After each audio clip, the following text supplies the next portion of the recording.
तानाशाह जो राजा आपल्या देशाचा आहे त्याचे गेले 9 वर्ष पूर्ण झाली आणि या 9 वर्षात या तानाशाह राजाने आपल्याला काय दिलं की आपला देश कुठल्या दिशेला चाललेला आहे याचे 9 मुद्दे घेऊन आपल्याला या ठिकाणी देशाचे माजी गृहमंत्री वित्तमंत्री पी चिदंबरम साहेब या ठिकाणी आपल्याला प्रेस घ्यायसाठी आलेले आहेत आणि मला विश्वास आहे की 9 मुद्दे जे या ठिकाणी मांडणार आहेत देशाच्या हिताचे मुद्दे आहेत. देश कुठल्या दिशेला चाललेला आहे नेमकं याच्याबद्दलचं वर्णन या 9 मुद्द्यामधून आपल्याला पाहायला मिळणार आहे. त्यामुळे मुद्दे अजून जास्त होऊ शकतात पण त्याच्यामध्ये हीच 9 मुद्दे आज देशाची वाताहत करतायत आणि नेमकं याच मुद्द्यावर आदरणीय पी चिदंबरम साहेब या ठिकाणी प्रेस करायला आलेले आहेत. त्याच्यामुळे ते तातडीनं या ठिकाणी प्रेस सुरू करतील अशी त्यांना मी विनंती करतो.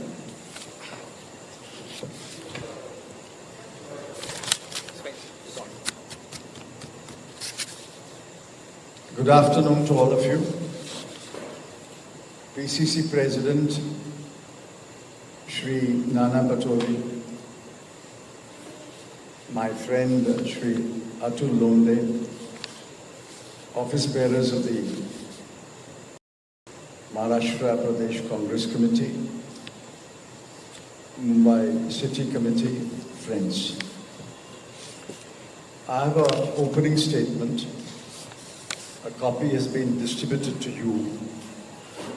I'm afraid it's only in English, but I suppose in due course the MBCC will translate it into Marathi and give it to you. I will read the statement so that it can be a basis for discussion today, and I'll be very happy to take questions from you. On May 26, 2023, the NDA government under Shri Narendra Modi completed 9 years in office. After being elected in 2014 and re-elected in 2019. The countdown to the next elections in 2024 has begun. From time to time, we have taken stock of the performance of the government. But the start of the 10th year is an important juncture. Let me keep my opening statement pointed and brief. At the end, I shall welcome questions. In my view, the top 5 issues are constitutional governance, defense and security, economy, social conflict and divisions, inflation, unemployment, inequality, and poverty. I have brief comments on each of the 5 issues. Constitutional governance. There is rising concern whether the country is being governed according to the Constitution. The Modi government has spread its assumed legislative footprint into subjects that are the legitimate concerns of the state governments. It has curtailed the legislative and executive powers of the state governments. Governors of non-BJP ruled states are acting like viceroys. Parliamentary rules and conventions are violated.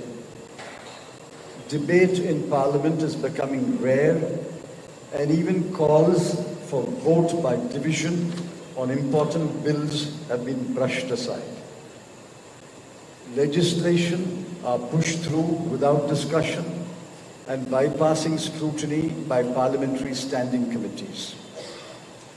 The central government's agencies have been deployed to destabilize state governments through false cases, threats of investigations, and arrests. There is scant respect for the verdict of courts, including the Supreme Court. Institutions that are the independent pillars of a democracy have been weakened or subordinated to serve the ends of the central government.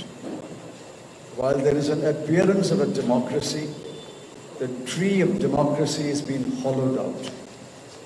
The aim of these excesses is to bring the states and 140 crore people under one omnipotent and omnipresent central government. The danger ahead is centralism, as we have in some countries. Let me caution the people, if that day dawns, it will be the end of federalism. Defense and security. Contradicting the Prime Minister's statement on June 19, 2020, there is abundant evidence that Chinese troops have encroached into Indian-held territory and occupy it even today. The Chinese are furiously building defense infrastructure like roads, outposts, as well as new settlements along the border.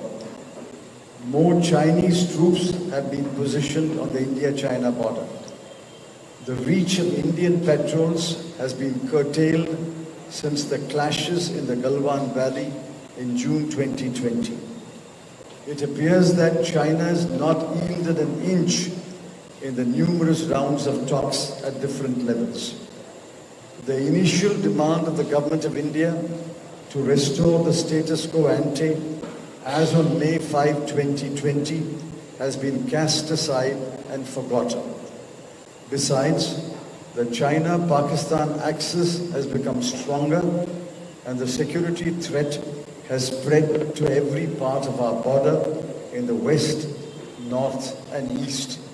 Our relations with Pakistan are more fraught than ever before. Parliament is in the dark about the actual situation and has not been allowed to debate the security threats to the country. Economy. The economy is growing modestly at a much reduced pace. We are compelled to raise very serious questions about raging unemployment, persistent inflation, widening inequalities, and stumbling welfare programs. The All India unemployment rate is currently 7.45%, and the labor force participation rate is about 48%. Prices are elevated and people are consuming less.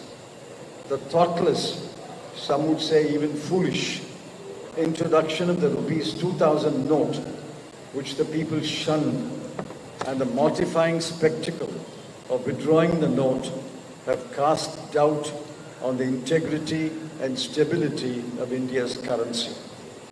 Key economic indicators are pointing downward, and there is low confidence that the economy will reach the high growth path. The first 3 quarters of 22-23 recorded growth rates of 13.2, 6.3 and 4.4, a declining trend. The present situation is a far cry from the average of 9% growth that marked the boom years between 2004 and 2009. Social conflict and divisions. None believes that under the NDA government, India lives up to the lofty constitutional objectives of liberty, equality and fraternity. Social strife, communal conflict, intolerance, hate, fear and deep divisions among the people mar our lives every day. Freedom of speech and expression of citizens has been severely curbed through intimidation and slapping false cases. The BJP and or its affiliated organizations have fueled these trends with hyper-nationalism, vigilantism, religious intolerance, vandalism, hate speeches, and extrajudicial actions. Bulldozer justice has replaced natural justice. We are pained and shocked that the leadership of the NDA government has remained silent while the situation in the country has deteriorated year after year. The alarming situation in Manipur, the over 75 deaths, and the continued silence of the Prime Minister illustrate my statement. Inflation, unemployment, inequality, and poverty knock on the door of any average family. They will tell you how their lives have been blighted by persistent inflation and acute scarcity of jobs, and how they watch while the wealth of a few thousand people grew by leaps and bounds even during the COVID-affected period and thereafter, and how there are large and visible pockets of poverty and deprivation all over the country. The growing inequality between the super rich and the poor has exposed the skewed economic policies of the NDA government. There are 169 billionaires in India today, even as 22.4 crore people, 16% of the population, are poor according to the Global Multidimensional Poverty Index. The outcome of the Karnataka elections demonstrated how wrong the Prime Minister, his government, and his party were in their assessment of the political and social situation of the state. Governance and policies in a secular, democratic country must give rise to a tide that will lift all boats. In that view, the NDA government has totally failed in the last 9 years. What is worse is that the government does not even make an effort to correct its mistakes and govern for all the people. It is our duty as an opposition party to raise these issues, and I'm happy I have the opportunity to do so in Mumbai. I'm ready to take questions.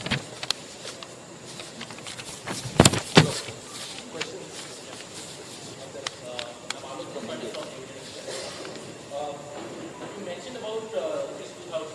So I have two questions regarding first is after given its briefing about that which is 2000.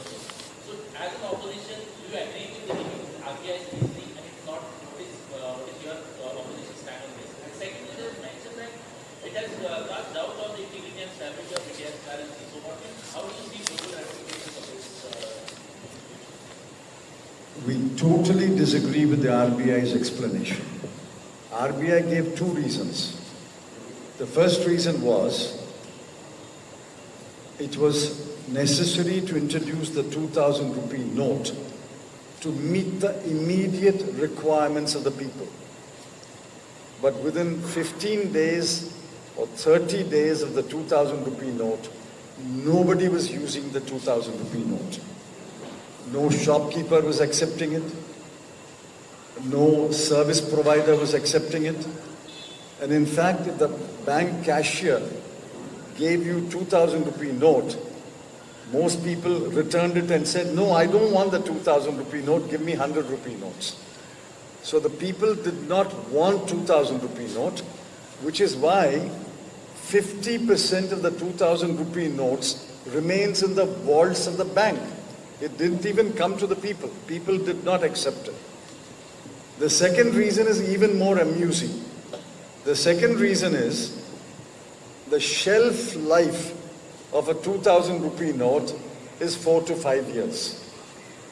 If a 2000 rupee note, which does not change hands more than once a day, if the shelf life is 5 years, what is the shelf life of a 100 rupee note? What is the shelf life of a 50 rupee note? What is the shelf life of a 20 rupee note? Which changes hands 100 times a day. So what do? Old notes are taken back and new notes. Why do you withdraw it? It is a complete failure. It was a foolish move. And why I say the integrity of the currency system is in question is, tell me any other country which has introduced a 2000 rupee note or a $2,000 note or a 2,000 pound note and withdrawn it? Which country has demonetized in the last 50 years? Which country has issued currencies and taken it back? As far as I know, in America, the $100 note has been there for 100 years. The British pound, 50 pound, has been there for over 100 years. So every reason given by the RBI is a foolish reason, because they don't want to admit that the original decision to introduce the 2,000 rupee note was a foolish decision.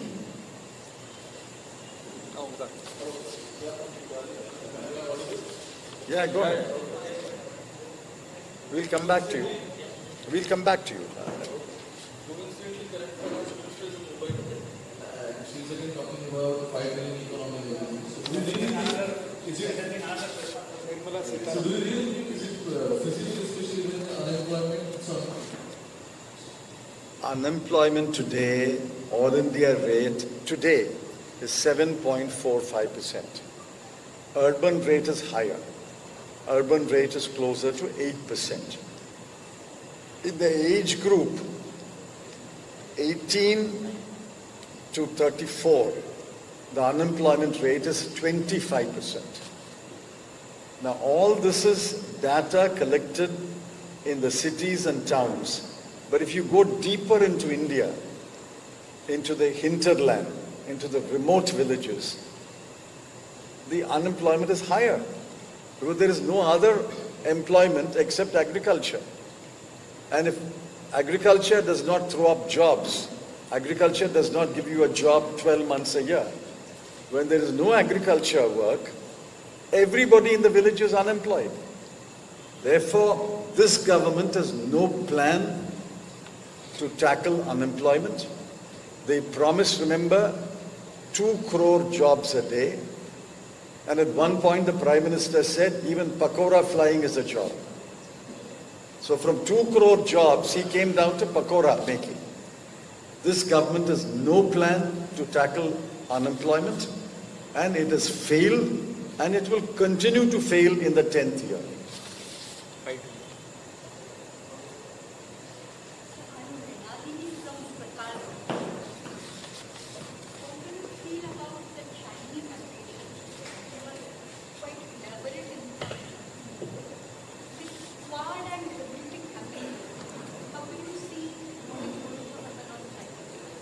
See, it's a serious issue. A serious issue, the most serious issue in this country is a security issue posed by China.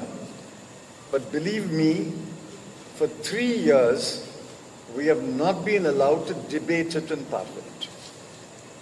The 1962 war was debated in Parliament. The 1965 war was debated in Parliament. The 1971 war was debated in Parliament.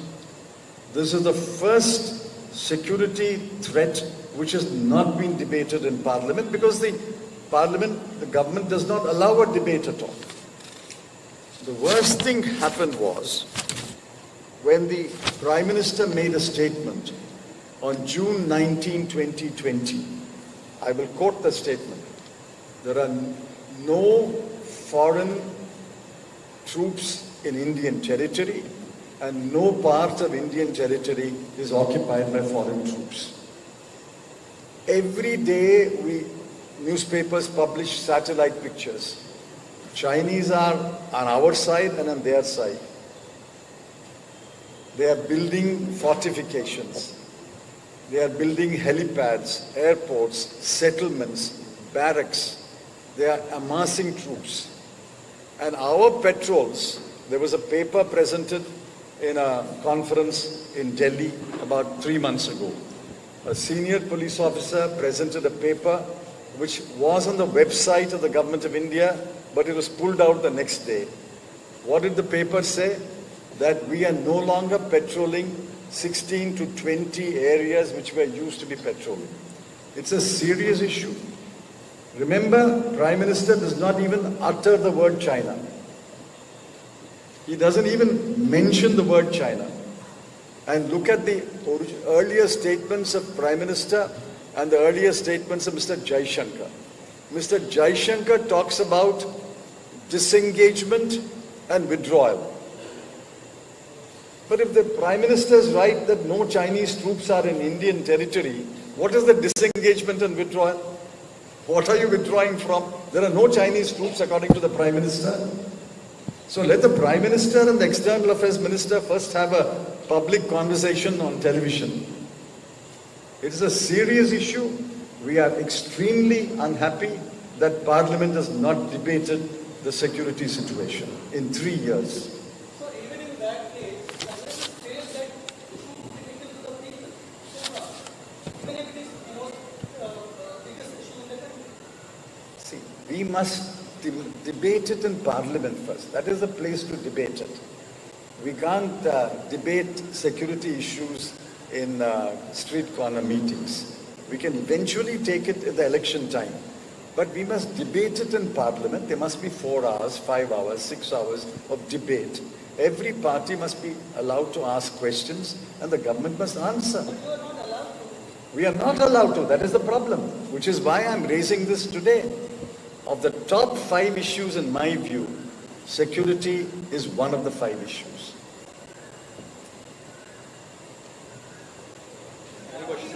Yes, please, please. 9 years.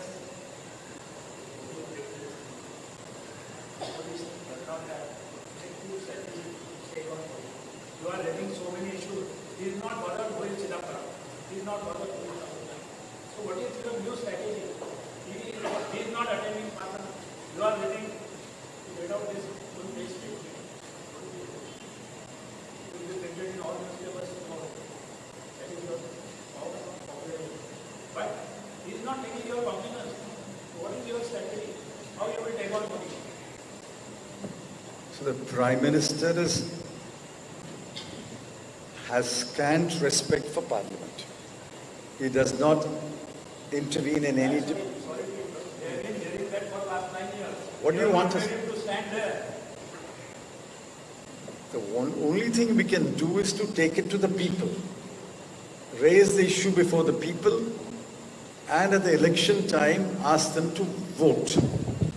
That is all we can do. I can do another thing. In a lighter vein, I can recruit you as our strategic advisor. In a democracy, the opposition can only raise... In a democracy, the opposition can only raise its voice. Now, people thought in Karnataka, the BJP government cannot be defeated. We raised our voice. Both Siddaramaiah, who is now Chief Minister, and D.K. Shivkumar, who is now Deputy Chief Minister, raised their voice. They have been raising their voice for the last 1.5 years. Eventually, the people listen.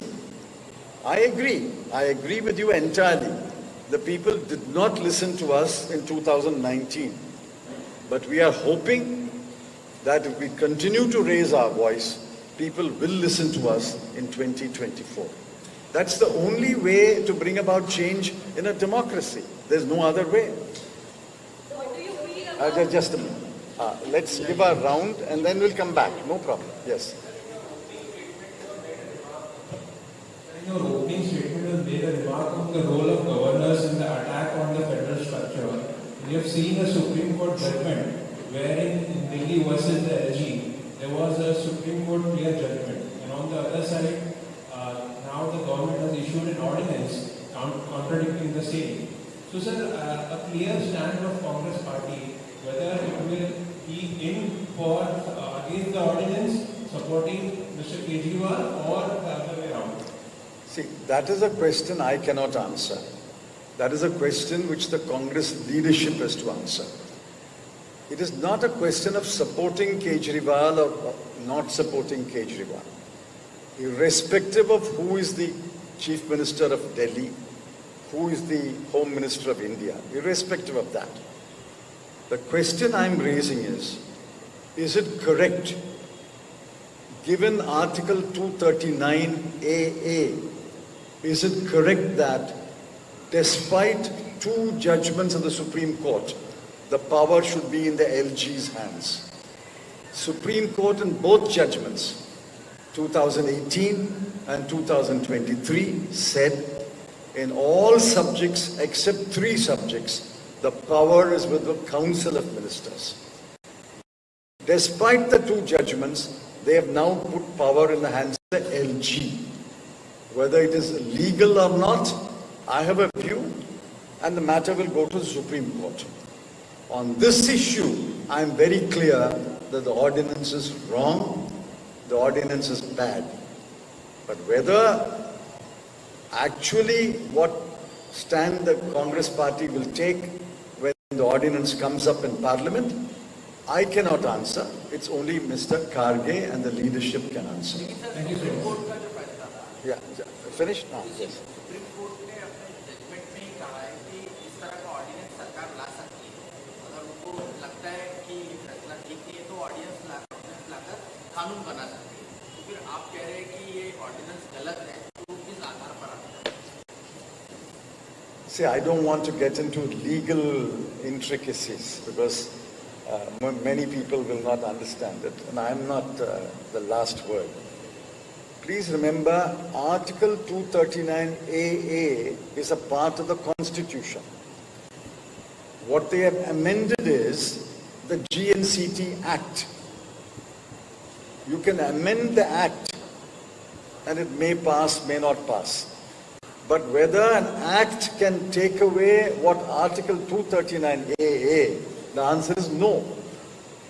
So if the Supreme Court holds that despite the ordinance, it is still contrary to Article 239AA, it will be struck down. But I can't say that now until the case goes to the Supreme Court. This is my view. Sir, Yes. आपने अपने opening statement में भी बताया है कि किस तरह से कर्नाटक इलेक्शन में बीजेपी को नुकसान हुआ। तो क्या आपको लगता है कि कर्नाटक का जो मॉडल है वो पूरे देश में सिर्फ एक राज्य के परिणाम के आने के बाद में आप उसका फैसला बता रहे हैं या फिर इसके पीछे की कोई और वजह हो सकती है? What is the last point you said? I've understood. You see, each state election is different. It depends upon the state, its economy, its people, the composition of the population. Each state is different. Maharashtra is different from Karnataka. Here the situation is dynamically different. Here 3 opposition parties have formed an MVA. In Karnataka, we were fighting alone, Congress party alone. So the situation is very different. I can tell you what will happen in Tamil Nadu. Because we have a very different alliance there headed by a regional party.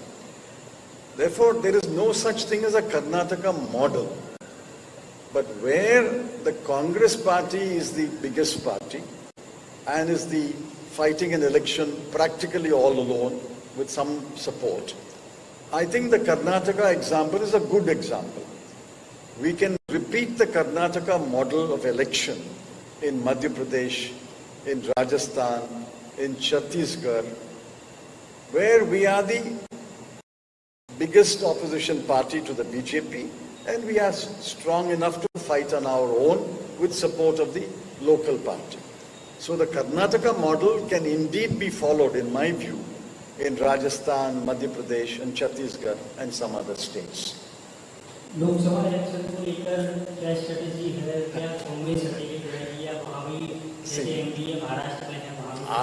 I can't speak about the Lok Sabha strategy, but I can tell you that the party line so far is all the non-BJP opposition must get together as far as possible.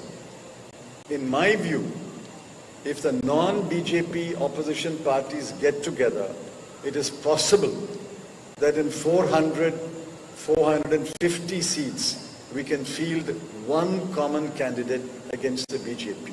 But that is a desire, that is an aspiration. But the parties are meeting in Patna on June 12. It is work in progress. It will happen, but it will take some time. You had Indian Express, you had another question? Yes, I had a question about the global ramifications of, you said that if you cast doubt on the integrity and stability of India's currency, Yes. so what will be the global ramifications? See, there won't be any global ramification, but people will ask questions about, is your currency stable? Is your currency system stable? You are introducing a note, you are demonetizing it. Look at what has happened. They demonetized the 500 rupee note. Then they reintroduced it in 3 months. You introduce a 2000 rupee note. You take it back after 6 years because people don't want it. I am telling you, I won't be surprised if they reintroduce the 1000 rupee note. Now this kind of flip-flop, this kind of somersault casts a grave doubt about your currency management. I gave you examples, the $100 note in America and the 50-pound note in Britain have been there for 100 years. You must have a stable note. I'm coming to, yes. Yes. You ask and then you ask, yes. Sir, another question. Since you're saying the ruling government is not allowing any talks in our parliament, but there have been many instances where the opposition is running from the parliament, running away from the discussions. Which discussion? There have been various... No, give me one example. I am sitting in parliament. I have never heard a debate where they want a debate and we are running away. There have been some instances where the oppositions are opposing all of the discussions. Which item? Which matter? The recent event was the new inauguration of the parliament. So do you think it is a good move or good strategy to work out any of discussions? See, to the best of my knowledge, you may have example, you correct me, I will accept my mistake. I have never come across in the last several years a discussion which the government wanted and we ran away. I am sitting in parliament. I have never come across a discussion which they wanted a discussion and we are saying no, we won't have a discussion. We are every day asking for a discussion. See, there is a rule in Rajya Sabha called Rule 267. There is a similar rule in the Lok Sabha. Every morning we are giving notice under 267 for a discussion on a matter of urgent public importance. Every notice has been rejected.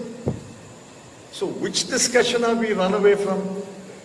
You please tell the Prime Minister to start a discussion next time and you can have my assurance we will be there and we will discuss it.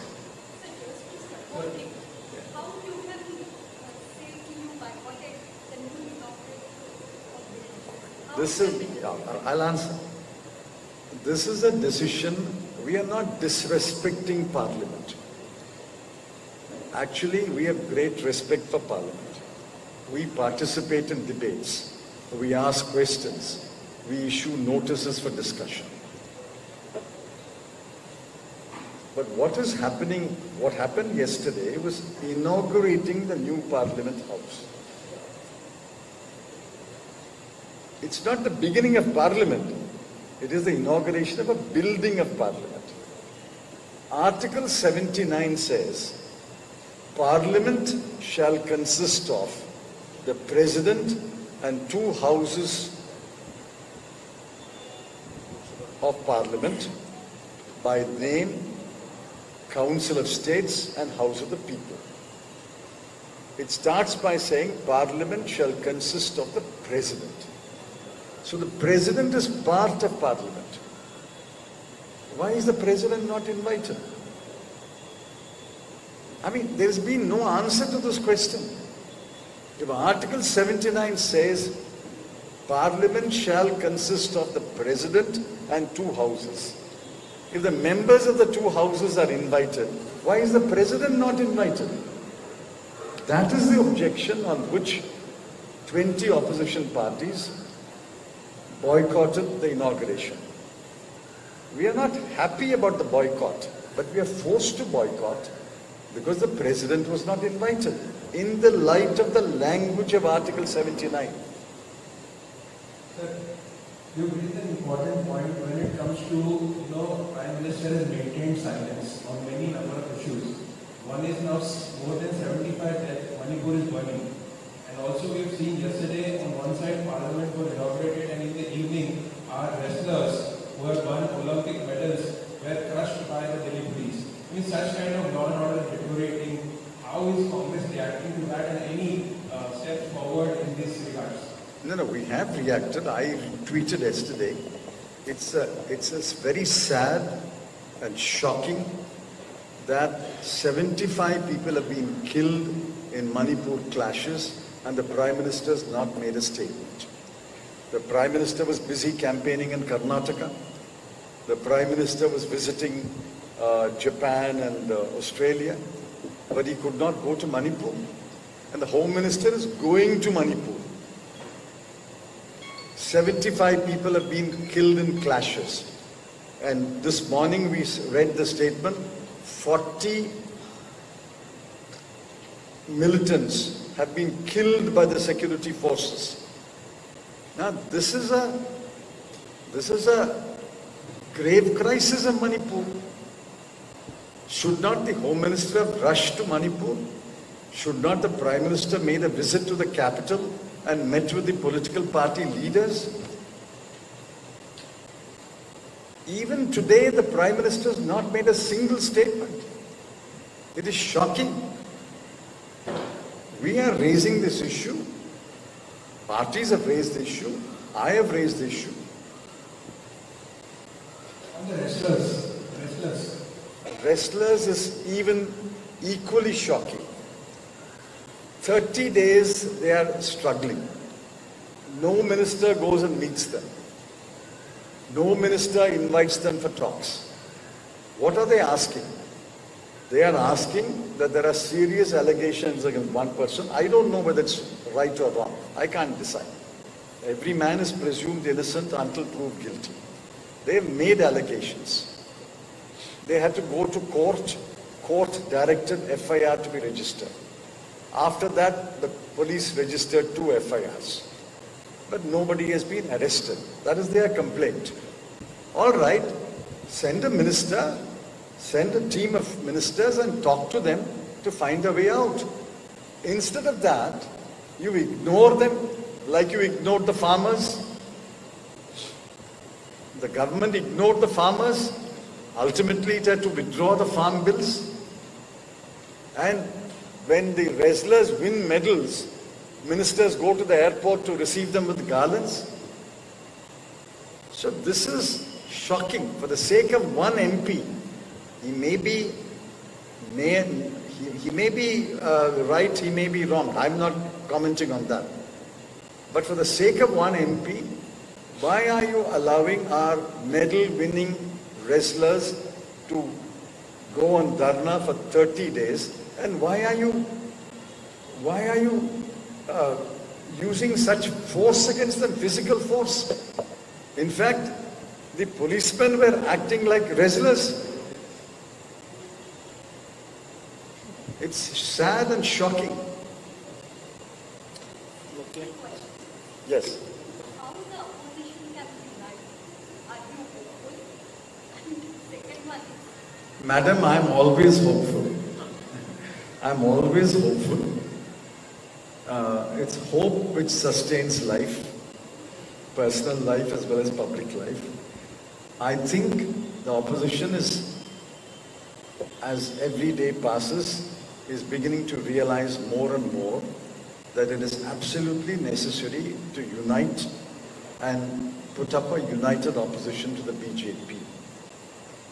I hope this trend will continue. we'd like to know about comments on how everything is going ahead in Maoist territory of it. See, in Maoist territory, even under the UPA, we had brought it under control. Virtually half of the area dominated by Maoists had been cleared up of the Maoists. This government has continued that strategy, and the Maoist influence is much less than what it was, say, 10, 15 years ago. Even Gadichiroli, for example. The kind of sway which the Maoists had when I was Home Minister slowly came down, and today they are there in pockets of Gadichiroli, but not the entire district of Gadichiroli. So I think we have gained an upper hand against the Maoists, both under the UPA and under the NDA. I'm not denying that. But I can't say the same thing about the Northeast. What I read about Manipur and what I hear about Manipur is make me very worried, very worried.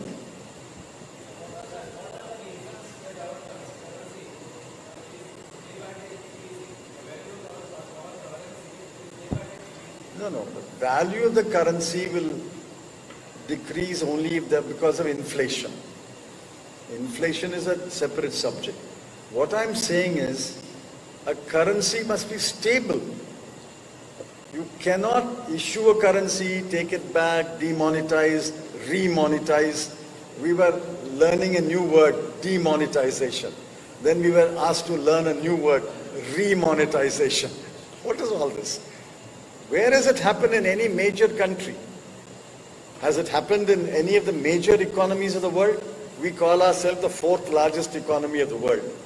But the fourth largest economy will issue currency, take back currency, demonetize currency, remonetize currency, issue a currency note, take it back. What is all this going on?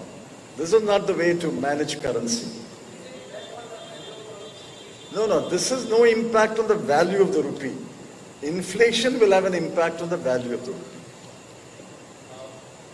So many problems in this government. Do you think it is the lack of talent in the cabinet minister that has kept India back for the last 9 years, or it is just the one man who is controlling all of them? Who am I to say about the lack of talent?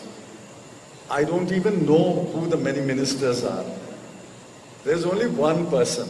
Well, you can say two persons, that's why.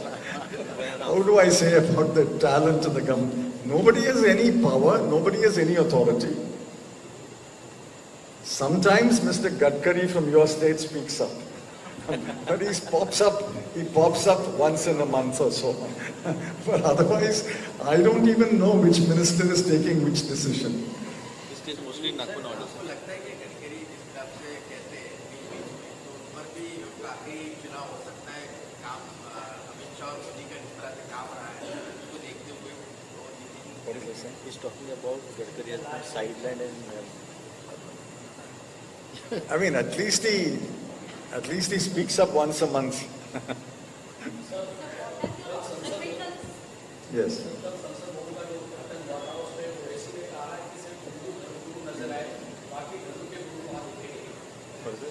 he's talking about in yesterday's building inauguration. There were only Hindu priests who were No, I believe there was a multi-faith prayer before the Prime Minister entered Parliament. I believe there was a multi-faith prayer. But personally speaking, I think the inauguration of Parliament must be a purely secular function. I'm not saying priests of all faiths have no role, but all that should have been outside Parliament. Inside Parliament, it should have been a purely constitutional, secular function. Remember 1947, August 14 midnight, Jawaharlal Nehru made his famous Tryst with Destiny speech. That is, according to me, the model of starting a parliament or inaugurating a new building. It must be secular. But anyway, it happened in one day. We don't have to make a big issue about that. Thank you. Thank you. I thought you were coming as a strategic advisor. Okay.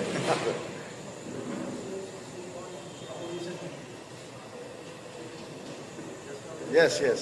What's happening in Maharashtra Congress? You ask No. your neighbors in India. Listen. Maharashtra, I've been speaking to my friends. MVA, there will always be a little wrinkle here, little problem there. We are also part of a coalition in Tamil Nadu.